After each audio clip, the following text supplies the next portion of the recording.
उल्टापुर नाम का एक गांव था, जहाँ पर सारी चीजें उल्टी थी।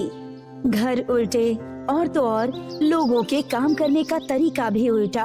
फिर एक दिन ये खबर शिमलापुर गांव के हरीश को पता चलती है और वो खुद ही अपनी आंखों से इस गांव को देखने के लिए आता है।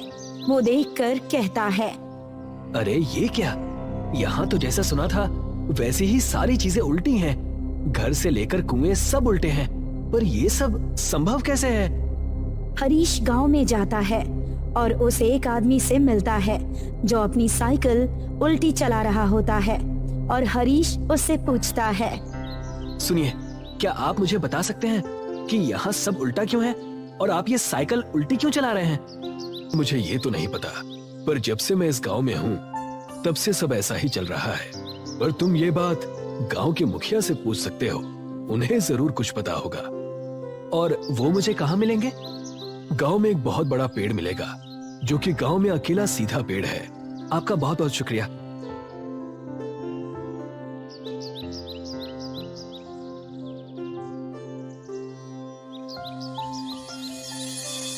वहाँ से हरीश उस पेड़ के पास पहुँच जाता है जहाँ पर गांव के मुखिया खड़े रहते हैं। हरीश उनके पास जाकर उनसे पूछता है, क्या आप मुझे बता सकते हैं कि यहाँ घर, कुएं, पेड़ सब उल्टे क्यों हैं और सिर्फ ये अकेला पेड़ सीधा क्यों है? बेटा, तुम कहाँ से आए हो और तुम ये क्यों जानना चाहते हो? मैं शिमलापुर गांव का हूँ। मैंने सुना था कि यहाँ सारी चीजें उल्टी हैं, तो मैं देखने के लिए खुद चला आया। और अब जब मैंने सारी चीजों को अपनी आंखों से देख लिया है तो मैं बस जानना चाहता हूँ कि यहाँ सारी चीजें ऐसी क्यों हैं। फिर मैं गांव जाकर सारी बातें लिखकर उसे गांव में बांट दूंगा। देखो बेटा, मुझे पूरी बात तो नहीं पता, पर मैं यही जानता हूँ कि एक बार एक ऋषि थे जो इस गांव में इस बड़े सीधे पेड़ के नीचे बैठकर ध्यान लगाया करते थे और किसी वजह से उन्होंने इस गांव को श्राप दे दिया, जिस वजह से इस गांव की सारी चीजें इस तरह से उल्टी हो गईं। पर उन्होंने श्राप क्यों दिया और उस श्राप को कैसे हटा सकते हैं?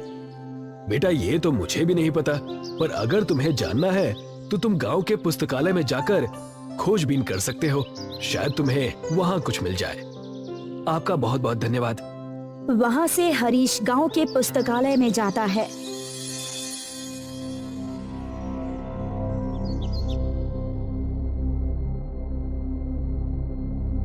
जहाँ पर कई सारी किताबों की लिखाई उल्टी होती है। यहाँ के किताबों में तो लिखावट भी उल्टी है, इसे तो पढ़ना भी बहुत मुश्किल है। हरीश किताबों को पढ़ने की कोशिश करता है। वैसे ही उसकी नजर एक किताब पर पड़ती है जो कि बाकी किताबों से थोड़ी अलग थी। हरीश उस किताब को उठाकर जैसे ही खोलता है तो वो देखता है, अरे, इस किताब में तो सारी चीजें सीधी लिखी हुई हैं। देखता हूँ, शायद इसमें कुछ लिखा हो जिससे ये पता चल जाए कि इस गांव की ये हालत आखिर हुई कैसे। हरीश उस किताब को पढ़ने लगता है जिसमें गांव की कहानी लिखी होती है। कई सालों पहले एक संत इस गांव में प्रवेश करते हैं और बड़े से पेड़ के नीचे बैठ जाते हैं। उस समय गांव का नाम सीधापुर हुआ करता था और संत जी गांव वालों को सही बातें सिखाया करते थे। एक दिन संत जी गांव वालों को इकट्ठा करते हैं और उन्हें सूचना देते हैं, गांव वालों, मैंने आप सभी को यहाँ इसलिए इकट्ठा किया है ताकि आप सभी को गांव में हो रहे शिकार के बारे में बता सकूं। आप लोग जो मासूम जानवरों का शिकार कर रहे हैं उसे अभी छोड़ दीजिए, वरना इसका अंजाम पूरे गांव वालों को भुगतना पड़ेगा।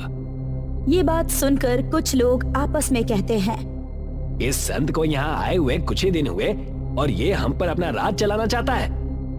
तुम सही कह रहे हो, हम तो अपने शिकार का काम जारी रखेंगे। चलो अपने शिकार के जाल को गांव के जंगल में डाल कर आते हैं। गांव वाले संत की बातों को अनसुना कर देते हैं और फिर से शिकार के कई सारे जालों को जंगल में बिछा देते हैं। फिर एक दिन संत जंगल से गुजर रहे होते हैं। ये गांव वाले शिकार हद से ज्यादा करने लगे हैं और ये सब कुछ अपने शौक के लिए कर रहे हैं। बिना वजह मासूम जानवरों को मारना बहुत बुरा है। जैसे ही वो ये शब्द कहते हैं वैसे ही एक रस्सी उनके पैर में पड़ती है और खींचकर संत जी को पेड़ से उल्टा लटका देती है। लगता है बड़ा शिकार हाथ लगा है। हाँ हाँ, चलो देखते हैं। जैसे ही वो लोग वहाँ संत जी को उल्टा लटके देखते हैं, वो डर जाते हैं और जल्दी से उन्हें नीचे उतारते हैं। फिर माफी मांगने लगते हैं, पर संत जी बिना कुछ सुने उस पेड़ के नीचे आ जाते हैं और ध्यान में लग जाते हैं। और जल्द ही सारे गांव में ये बात मालूम पड़ जाती है। सारे गांव वाले संत जी से मिलने आते हैं। हमें माफ कर दीजिए जो हमने किया उसके लिए। संत जी ध्यान से अपनी आंखें खोलते हैं। उनकी आंखें क्रोध से लाल हो चुकी होती है और फिर वो गांव वालों से कहते हैं, मैंने तुम्हें पहले ही चेतावनी दी थी, पर जो आज मेरे साथ हुआ मैं उसे नहीं भूल सकता। जिस तरह से मैं उल्टा लटका और मुझे सारी चीजें उल्टी नजर आई, उसी प्रकार ये मेरा इस गांव को श्राप है कि ये पूरा गांव भी उल्टा हो जाएगा और इस गांव का नाम आज से ही सीधपुर से उल्टापुर होगा। गांव वाले ये सुनकर उनसे माफी मांगने लगते हैं और वादा करते हैं कि वो कभी भी आगे से शिकार नहीं करेंगे। ये देखकर संत जी को उन पर तरस आ जाती है और वो उन्हें बताते हैं, एक दिन आएगा जब एक नेक इंसान जो तुम्हारी परिस्थिति पर तरस खाएगा और तुम्हारी मदद करने की कोशिश करेगा, बस उसे मेरे जैसे 100 संतों को अपने हाथों से बनाकर भोजन खिलाना होगा। लेकिन भोजन की सामग्री गांव के हर घर से आनी चाहिए। तब से लेकर आज तक सारी चीजें उल्टी है, बस उस पेड़ को छोड़कर जहाँ पर संत जी बैठा करते थे। ये किताब जो संत जी ने खुद ही लिखी थी, इस किताब को पढ़कर हरीश मुखिया के पास जाकर उन्हें सारी बातें बताता है और कहता है, अगर हमें ये श्राप तोड़ना है तो हमें सारे गांव के घरों से खाने का सामान मंगाना होगा। ये तुम सही कह रहे हो। मैं आज ही सारे गांव वालों को जमा करता हूँ और उन्हें सारी बातें बताता हूँ। पर वो व्यक्ति है कौन जो हमारी मदद करना चाहता है? मुखिया जी, वो और कोई नहीं, मैं ही हूँ। जब से मैं आया हूँ मुझे आप लोगों की परिस्थिति पर तरस आ रहा है और मैं तो बस आप लोगों की मदद करने का कोई उपाय ढूंढ रहा था, तभी मुझे वो किताब मिली। बहुत बहुत धन्यवाद तुम्हारा बेटा।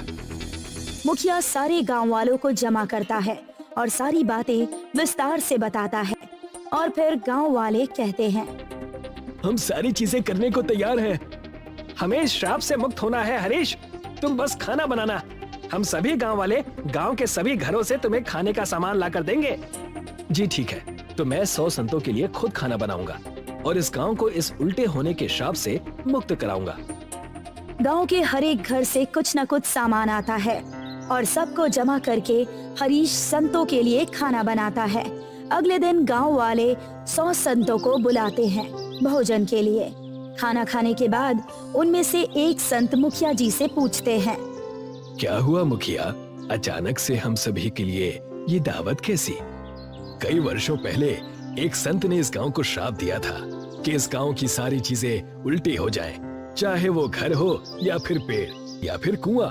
और उन्होंने कहा था कि ये सभी चीजें ठीक तभी होंगी जब कोई नेक इंसान हमारी इस दशा को देखकर हम पर तरस खाएगा और वो 100 संतों को अपने हाथों से बनाकर भोजन कराएगा और भोजन का सामान गांव के हर एक घर से आना चाहिए। संत हरीश को अपने पास बुलाते हैं। हरीश बेटा, तुमने जो इस गांव के लिए किया है उसे देखकर हम सब बहुत खुश हैं। अगर ये गांव इस श्राप से मुक्त हुआ है तो इसका श्रेय सिर्फ और सिर्फ तुम्हें जाता है। संत जी, ये मेरा कर्तव्य है कि मैं लोगों के लिए अच्छा करूं। सदा खुश रहो बेटा। ये कहकर सारे संत गांव वालों को आशीर्वाद देते हैं और अपने रास्ते निकल जाते हैं। और फिर अगली सुबह जब सूरज उगता है तो सारी चीजें एकदम सीधी हो जाती है। गांव के हर एक घर सब सीधे हो जाते हैं। ये देखकर गांव वाले बहुत खुश हो जाते हैं और मुखिया जी सारे गांव वालों को एक साथ जमा करते हैं। हरीश बेटे, तुम्हारा बहुत बहुत धन्यवाद। जो तुमने हमारे लिए किया शायद ही कोई करता है। इसकी कोई जरूरत नहीं है मुखिया जी, बस आप गांव वालों को बता दीजिए कि पहले वाली गलतियां वापस ना दोहराएं। हाँ, तुम सही कह रहे हो। तभी मुखिया जी सारे गांव के लोगों से कहते हैं, इस गांव में आज के बाद कभी कोई जानवरों का शिकार नहीं करेगा और अगर कोई शिकार करते हुए पकड़ा गया तो उसे गांव से निकाल दिया जाएगा। हाँ, हम कभी मासूम जानवरों का शिकार नहीं करेंगे। और उसी वक्त मुखिया जी गांव का नाम फिर से सीधापुर रख देते हैं और गांव के सभी लोग अब अपने सीधे गांव में खुशी से जीते हैं।